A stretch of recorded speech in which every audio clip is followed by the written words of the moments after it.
I mean, if you're Frankie de Jong, you want your money out of Barcelona. And I can easily see Todd Boehly saying to Barcelona, saying to Frankie de Jong. Do you think there's absolutely any way you could see the Glazers selling this club?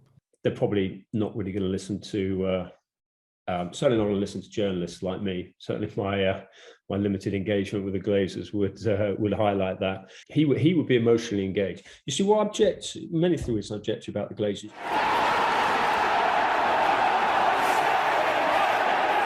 Jay here, Stretford, Paddock. This is the Tier 1 Transfer Podcast. Joining me as always is Mr. Ronaldo Brown. How are we doing? I'm doing all right. These Tier 1 podcasts feel a little bit like limited edition recently. They do, don't they? We've not had one for a while, so it's good to be back. And it's also good to be back with a very special guest, a friend of the channel. I think he was our first guest as well on the Tier 1 podcast. Yeah, very first one. Yeah, and he's your mate now as well, isn't he? Yeah. No, Henry's a good mate of mine, I'd like to say. Yes, it's Henry Winter from The Times. Henry, thanks for coming back on the channel. Yeah, good to see you. Good to see you again, Ronaldo. They still talk about you fondly in the office when you came down to London. I hope it was useful, but you certainly made an impression on them with all your football expertise and United passion. No, it was very enjoyable. Football expertise. One of my favourite week. No, one of my favourite weeks in a long time. I appreciate it. Good stuff. I feel like I'm in the way here now without you two. Anyway, we'll crack on. Henry, I wanted to speak to you about the Glazers. We'll get to transfers and players and all that stuff in a minute, but you were on Sky at the weekend talking about the Glazers. You've been on this channel talking about them. You've always been very vocal about the Glazers, about what they're doing to Manchester United Football Club. One thing you mentioned on Sunday, and I've heard you mention it before, about when they initially took United over, they spoke to the FA and they made all these promises about how they were going to look after Manchester United. Can you just tell us a little bit about that? The promises that were made and how they've obviously not really lived up to them.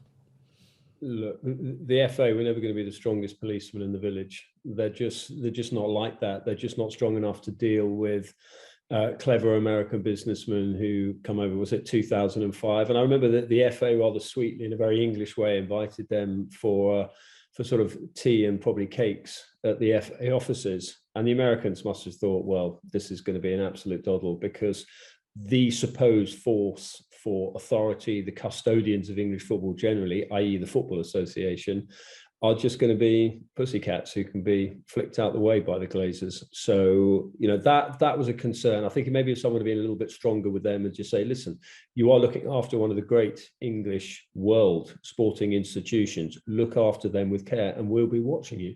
But of course, as we know, the FA didn't keep an eye on them. The Premier League were all for foreign investment coming in. Look, I'm all for foreign investment coming in as long as they're good custodians, as long as everyone understands that the Glazers are there to make money. And I mean, if they sell Manchester United now, you'd know the figures better than me. They'll probably make a sort of, $1 billion, $2 billion profit, along with all the money they've taken out down the years. I think the problem with English football, unless it's the fans and the occasional sort of person having talking about these things in the media, there's no one at the heart of English football in the corridors of power who will actually stand up to the Glazers. They'll just let them carry on, even if it is damaging a great English institution. I mean, you guys know better than me that the money, everyone talks about the £1 billion they've spent on transfers and on players. That's your money. That's the club's money. So it's not as if they've dug deep into their pockets and invested heavily in new players. So look, it's many things, but it's the weakness at the heart of the game. I mean, look, it's a one club issue, but it's a football-wide issue. We have to be wary of owners who come in and don't care. Yeah, I mean, listen, going back to the Brentford game, we know that the players have to take responsibility, and even the manager as well. But how much of a difference do you think it'd make to Manchester United to have owners that understood about football, that cared about the club, and that were willing to back the manager properly and have proper footballing people in place? How much of a difference would that make? If you listen to that very good debate between Jamie Redknapp and Gary Neville the other night, they were sort of almost, classic Sky fashion. They were pinned up as just like sort of two people in contrasting corners with contrasting arguments. Actually, they're both right. The players have to take responsibility, but it's the Glazers who set the tone and the culture at the club. You go to any business and it's the board that actually says, these are our values, these are what we respond to, these are the type of appointments we're going to make that reflect those values. So this is on the Glazers. This, look, ultimately we'll, in whatever job we do, you have to look in the mirror and make sure you give 100% to the people who are paying you, and to the people, particularly in footballers' case, obviously the supporters. I mean, once again, your away support was absolutely brilliant, and at home as well. You're amazingly supportive, given the dross that you're having sort of scattered in front of you. But again, this comes back to the culture of the Glazers. If they don't care, if they're just solely about money, what message does that send to other people in the club? There's so many good people in the club of Manchester United who are not there for the money, but it's just this culture that they've created. Manchester United should be about what you can do for the club, whereas now I think under the Glazers, it's all about what people can get out of the club, and that's not the Manchester United way. So unless you change, this phrase a lot of fans have been using, that a fish rots from the head up, is very pertinent, very sadly so in Manchester United's case. You just look at the great things around your club, that the community, your foundation, they do amazing work, particularly during COVID. You weren't just sort of changing lives as community foundations do. You were saving lives in COVID with the keeping the kitchens open and things like that. But that whole culture, that element of Manchester United has to be wider. I mean, I was at Old Trafford the other day, and I've been at Carrington earlier this year. That needs an upgrade. Little things like that, a leak in the roof, just there's a lack of love and a lack of care, and that emanates from the top, and players see that. Now it does seem like United are in very, very deep trouble, and it is worrying. And it does seem like even when the Glazers eventually are removed, it does appear to be a situation where it could still be quite a long time before United kind of fix what's been rotten. Yeah. For that long over the years. But you did touch on Gary Neville and Jamie Carragher. Obviously, we've heard Rio Ferdinand being quite vocal about the Glazers over the weekend, and yourself. How important do you feel it is that ex-players and journalists like yourself are vocal about the kind of discontent around the Glazers? If the Glazers, you've appointed financial people into football positions, which effectively they've done, they're probably not really going to listen to certainly not going to listen to journalists like me. Certainly my limited engagement with the Glazers would highlight that. I think ultimately it will be the fans. And again, you preface any sort of talk about what fans should do. Look, it's your club, it's your choice, but every protest has to be peaceful. Otherwise, you just lose the support of so many people. I mean, I'm not for fans boycotting games. I'm certainly for fans boycotting, the mega store and things like that, because I think that is more what will hurt the Glazers. But I'm not sure anything will hurt the Glazers at the moment.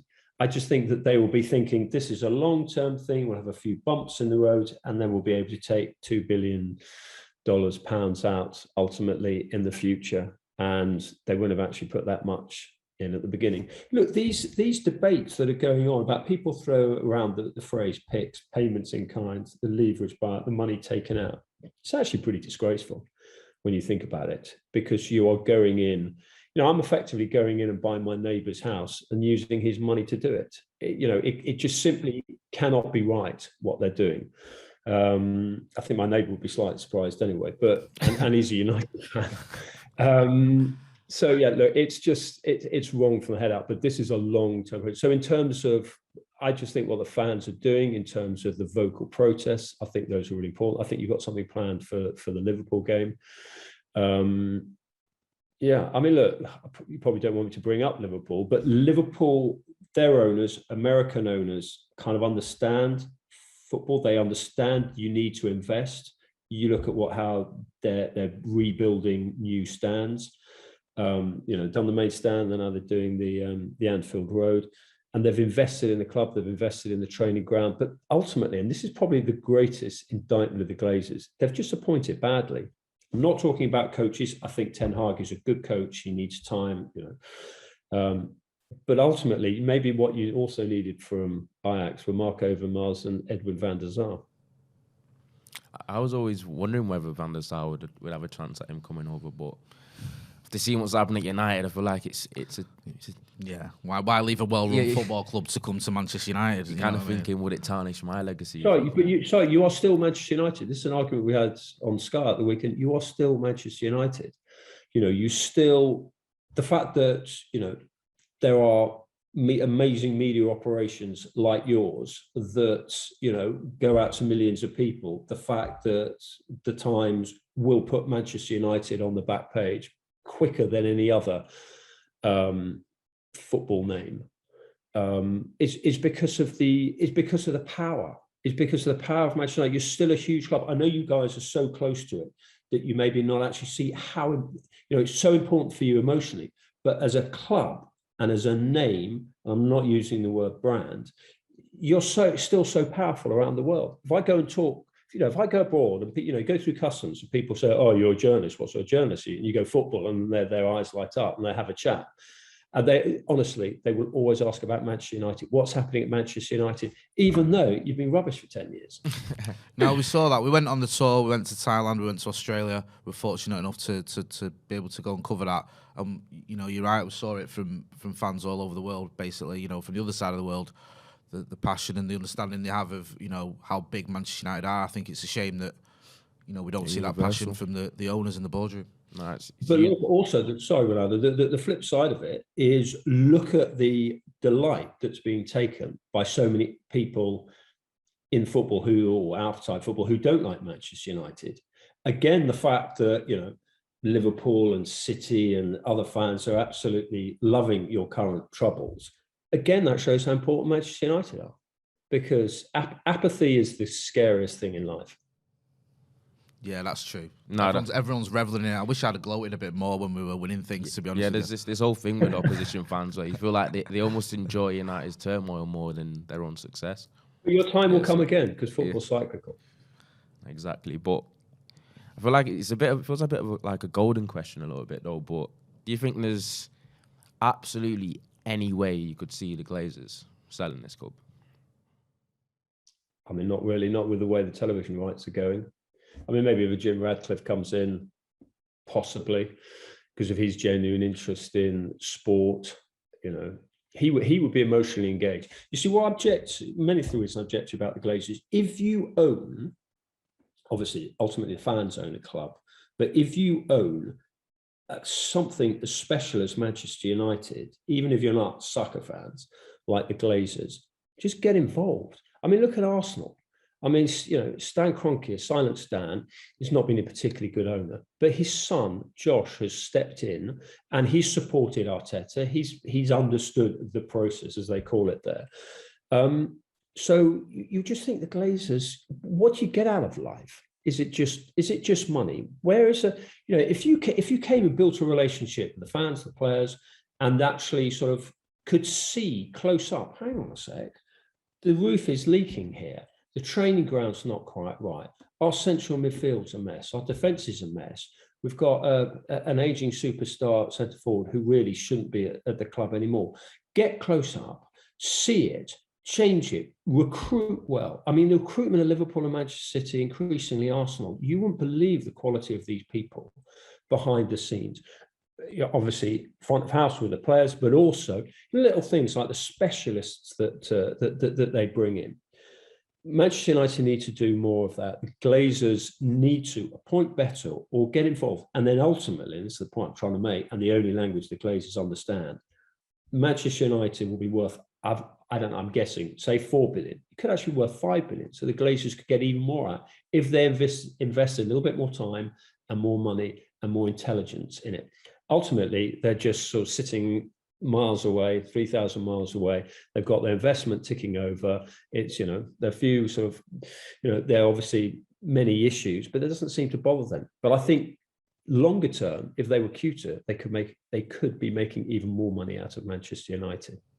That's what's baffling, because as an owner, wouldn't you think if I make this club or do what I can to be more successful, I'd end up earning more money anyway? Yeah. Like you'd be more aided by that, but it's this argument where you hear the Glazers are great businessmen or great business people, and I think, well, they're wrecking the business they own, and it could flourish, and they could almost have the cake and eat it in a way.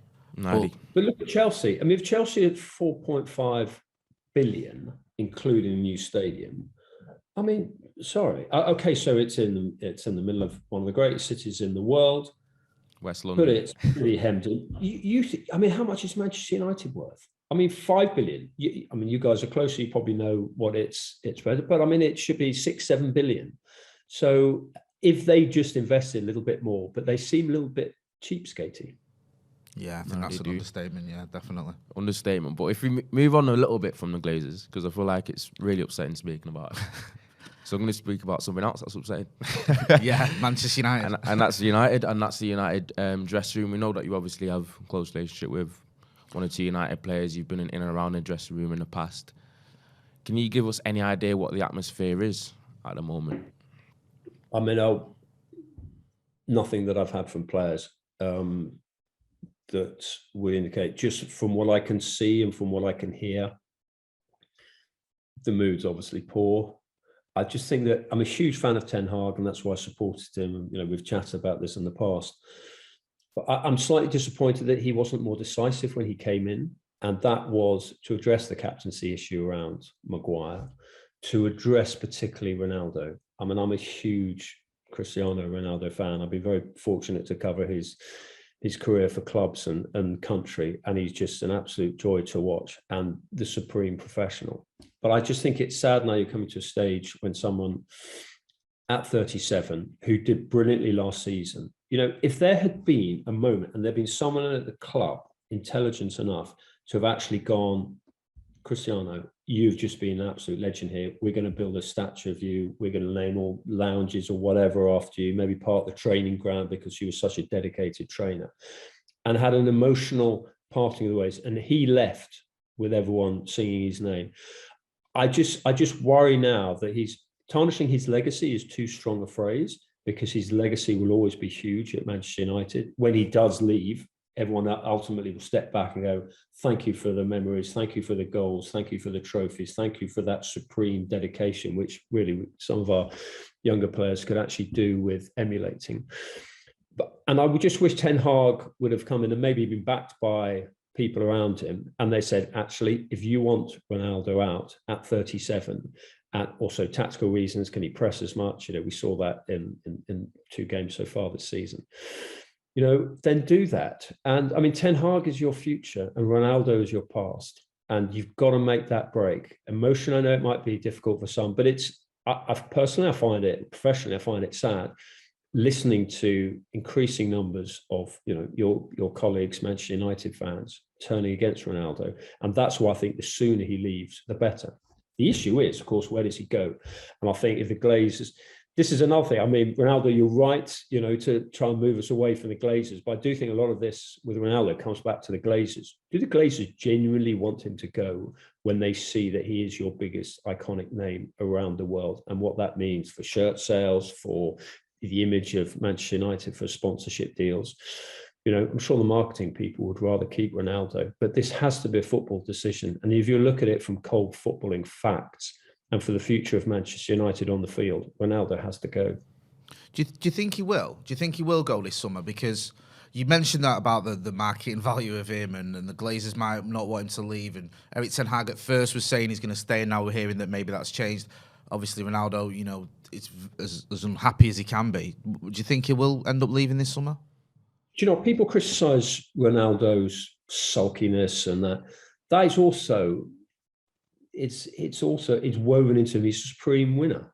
He hates losing, and that is why he's in the top 5 players of all time. He's so competitive. So is he moody? Is he sulky? I mean, we've all worked with people who are moody and sulky. I'm probably a complete diva at work. If you ask Ronaldo, he's been in there. I'm sure Ronaldo's a diva. Yeah, not at all. He's not. I tell what, they loved him at the time. So they actually said he was a team player. So I'm the diva at the time. So, you know, but if you're Ronaldo and you have that supreme hunger to win, I actually don't mind if his body language isn't great at times, but it's clearly been picked up on by some of the players. But then again, I think of those players and I think, just look at Ronaldo. Look at how he comes into training. Everyone says he's not fully fit. Well, he's a supreme physical specimen because he just looks after him so well. The diet, the refueling, everything is built around being the best he can be at 37. But having said all that, I just hope that he has to leave. Also, because he talks about Champions League, he wants to go play in a Champions League club. Well, you know, the romantic in me sees him going back to Sporting Lisbon. But I just think maybe he wants to, I don't know where he wants to go. But I think the decision has to be made. And I think in a way, the decision has to be taken out of Ronaldo's hands. And you actually have to write it. Was it 1 year left on his contract? You actually have to say, listen, come to a financial deal, move on, and build around, you know, I don't know, play Marcus Rashford through the middle, recruit for a while, recruit someone else until Martial gets fit. But this all comes back to the fact that you're scrabbling around for players. You're still trying to sort out Ronaldo when it's been known for quite a long time you weren't going to be in the Champions League, and the fact that he likes playing in the Champions League. There was absolutely no long-term strategy at Manchester United with recruitment, with, I mean, player development, certainly in terms of the current squad. And that, you know, the Glazers, if they were closer to the action or they appointed strong football people, would actually be cuter and faster on that. And again, it might be painful for you to hear this, but the way that Liverpool and Manchester City operate with the quality of people, their point, you do your business early in the summer, you crack on with it. Manchester United shouldn't be sort of, well, I almost get the impression they're sort of flicking through L'Equipe or Gazeta or Marca, you know, overnight and go, oh, let's see if he's available. I mean, Arnautovic. I've got issues with him culturally, if you can use that phrase. Why are you scrabbling around looking for someone like that at this stage of the season? Adrien Rabiot. I've watched a lot of these games down the years, and he's never struck me as a game changer. He's not going to come into the Manchester United dressing room with that personality and say, right, I'm going to run this game. Look, the Frankie de Jong story is just brutal. But if he ends up at Chelsea, what does that say about your recruitment? Yeah, I mean, just on that front, I'll start with Frankie. I mean, I agree with pretty much everything you said there, to be honest with you, Henry. Just on the Frankie de Jong front, do you expect, or do you think there's much chance of him coming to Manchester United? Because at one point it looked like this deal was on the verge of happening, and now it just seems to be dragging on. And, you know, 1 minute it looks like it's on, the next minute it looks like he could be going to Chelsea, next minute, you know, Laporte is coming out and saying, no, he's not going anywhere. How do you see it panning out? Yeah, I mean, if you're Frankie de Jong, you want your money out of Barcelona. And I can easily see Todd Boehly saying to Barcelona, saying to Frankie de Jong, listen, we'll do a deal on the money owed. And this is not a footballer being greedy. This is a footballer who took a cut or, you know, deferred wages. And he is owed that money, and it's a substantial sum. I completely understand why he wants that. But a more decisive club would have acted on that earlier. Manchester United have just allowed this to run, thinking that, well, because he wants to work with Ten Hag. But footballers will think of money as well as the people they're going to work for. This should have been done ages ago. And then think about the different buzz there would have been around Manchester United. You know, you got Christian Eriksen in. I'm a huge fan of his, but can you play Christian Eriksen and Bruno Fernandes in the same team? Again, where's the long-term strategy? Where's the sporting director of football saying to Ten Hag, I would say, how are we going to juggle these things? Look, I like John Murtough. I've known him a long time. I've got huge respect for Darren Fletcher, who's a thinker of the game. But for some reason, there's still a disconnect there, and they're not acting quickly enough. That was one of the reasons why I've always agreed with Arsene Wenger, actually. I always think the transfer window should end before the season starts. I agree with that, but it's difficult with different leagues, isn't it? Yeah, it's just one of them things. I feel like make clubs have a little bit more urgency of getting a signing. No one knows that. That just means on deadline day. The deadline day will move forward, and we'll just be scrambling around on a different deadline day. Flicking through, you know, going through like Henry was saying, going through a quick, you know, who can we get, who's available. Yeah, it's been pretty embarrassing so far.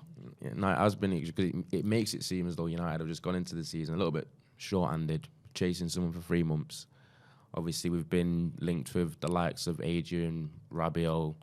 You've got Kaladizic or whatever last night, and you've got Cunha coming out this morning from Atletico Madrid, who scored a whopping 6 goals for Atletico last season for €50 million.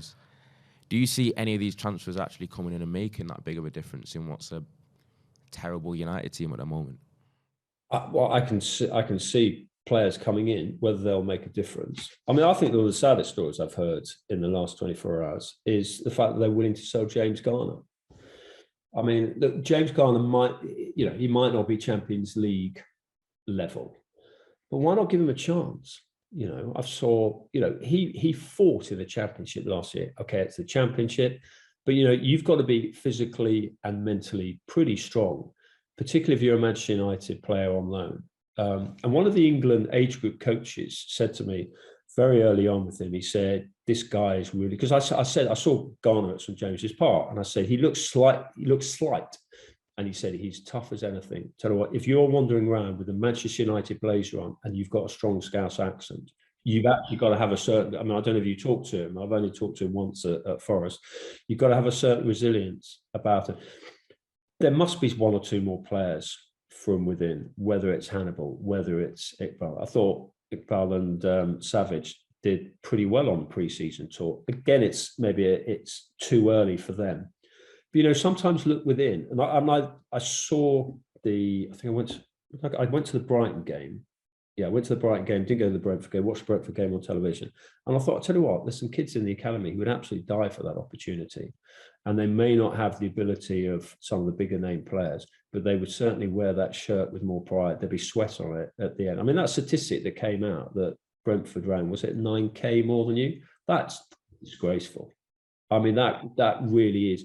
That's like me writing a piece and leaving it 200 words short, and people sort of looking at it online or on the paper and going, well, so why is it sort of stopped there? And he said, we could be bothered to do the last 200 words.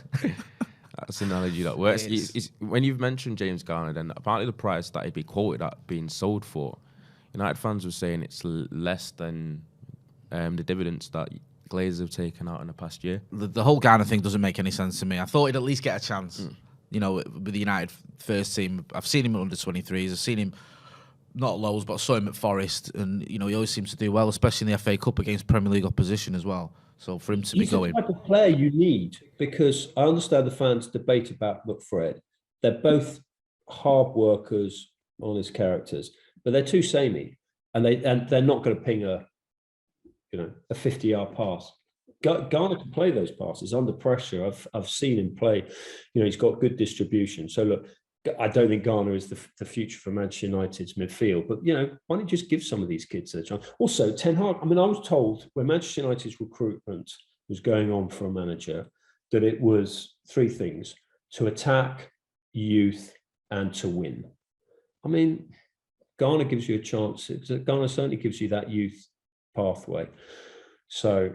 But it's fun. But ultimately, also players have to take responsibility. I've seen Jadon Sancho whip it up for England against Ukraine in Rome. I thought he was outstanding. I've seen him have good games, obviously with Dortmund before. He's got to look at himself and say, why am I not taking on fullbacks anymore? Marcus Rashford, who's you guys know him. He's a fabulous talent. He's got the club in his heart.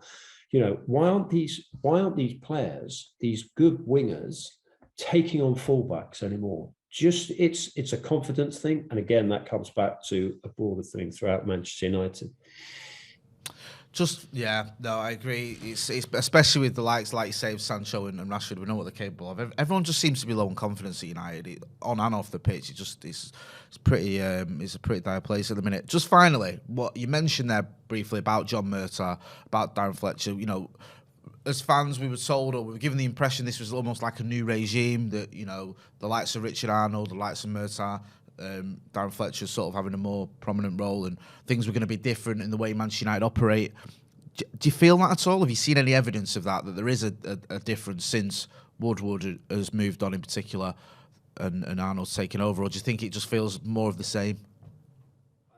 I look at Richard Arnold. I don't know him, but from what you hear and from what you can see, he just seems from the Woodward envelope. It's a damning indictment, that, isn't it? The Woodward envelope.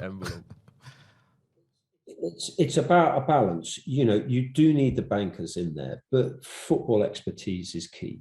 Look at where Ten Hag's come from. He's got Overmars, he's got Van der Sar, he's got football people who understand. They're well-run clubs.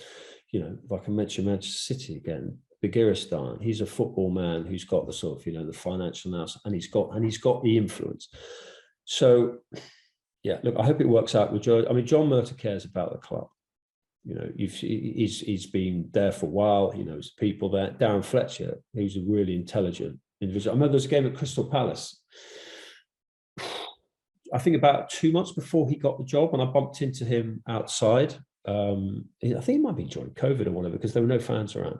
And I just got talking to him, and I came away, I didn't know that he was sort of going down this path. I was just talking to him sort of generally about the game. He's a really intelligent character, but I just feel, mate, are they empowered enough? Do they have that contact with the Glazers, and the Glazers put the complete trust in them? But then also Ten Hag has got to be stronger with the Glazers. He's got to say, I want to take a decision on Ronaldo. I want to take a decision on some of these younger players. I want, sort de Jong out. I mean, if Manchester United don't get Frankie de Jong in, obviously it's tied in with Barcelona, it's tied in with Chelsea, but that will be such a huge indictment of the Glazers' failure to run a football club properly. 100%. Agreed. I do, and I fear that is exactly what's going to happen, because I've not got any confidence in him coming to Manchester United, to be honest with you. But Henry, it's been painful but enjoyable, if that makes any sense. It's always good chatting to you, but it's sad that we're having to cover such topics as how poor United have been and how sort of grim the owners are. Be good news one day. Yeah, like you say, football comes in cycles. Yeah, if I can bring one small ray of sunshine, I was at Anfield last night, and one of the Liverpool fans said to me, he said, I said, are you worried? And he said, well, I'm slightly worried, because if we lose to Manchester United, we're below them in the table. Yeah. Early 6 points. We leapfrog them. Yeah, we could go up to 11th, I think, if we beat Liverpool. You wouldn't have thought that 2 games in, or 2 games ago. Henry, always a pleasure. Thanks for coming on the channel. It's great chatting to you, and hopefully we'll speak to you again soon with, fingers crossed, happier times. Brilliant. Lovely to see you guys. Take care. Cheers, Henry. So that was Ronaldo's mate, otherwise known as Henry Winter from the Times. Well, Cristiano's mate. No, your mate. Always great chatting to him. Pretty grim, but he was being honest, wasn't he? And let's face facts. It's not like it's it was a revelation to hear that the club's in a bit of a state. No, it is worrying. I know football is like a club, but I was thinking how long, because it seemed too far gone almost. I do get the indication that we could be getting worse before we get better anytime soon. Yeah, the one he said about the little bit of hope there about going above Liverpool, but also he did mention Jim Ratcliffe. We've heard that name being bandied about a few times as someone potentially who could, rescue us. Is he not the owner of Nice at the moment? I think he does, but there's ways around that, Ronnie. Come on, where there's a will. Well, from what I heard, he's focusing on how to successfully run Nice first before he. I think he's learning enough now. He can, people. That's what people have been saying. He said, but then he was in the hunt for Chelsea, weren't he? Yeah. Well, so I'm like, who knows? But also another thing there, he's not too keen on Adrian Rabiot, is he? No, he isn't. He said, said underwhelming. He said what a lot of people have said. He's not someone that's a game changer. It's weird how he's better than McTominay and Fred. Is an upgrade on them two, but then he's still a lateral move, which sounds a bit contradictory, but it's like maybe we just need someone who's relatively solid. Do you know what I mean? Okay. Okay, at least. that's how low the bar the is. Process. Remember the past couple of windows, all we've been saying, all you do is buy players that just lateral. I'm watching us get battered 4-0 at Brentford. I just think, just give me someone who's all right in that midfield. I'd be happy with that in a minute. Man, his fingers, it could have been more as well. Somehow. Anyway, we won't go into that. Yeah. Great chatting to Henry Winter. Go and check out his work at the Times. Always got loads of good articles up there talking about Manchester United and other Premier League clubs as well. Ronnie, you know where to find Ronaldo Brown. Is it Ronaldo Brown _98? _98. Yes, you know where to find me as well, Jay Martin. Make sure you are subscribing to the channel. As Ronnie said, we've not done a tier 1 for a little while, but we are going to have them more regularly, more frequently. Every week we'll try and get a tier 1 guest on, or a leading journalist on, to come and give us the latest news on Manchester United and other subjects as well. That's been Ronaldo Brown. I've been Jay Martin. This has been the Tier 1 Transfer Podcast with Henry Winter. Thanks for watching.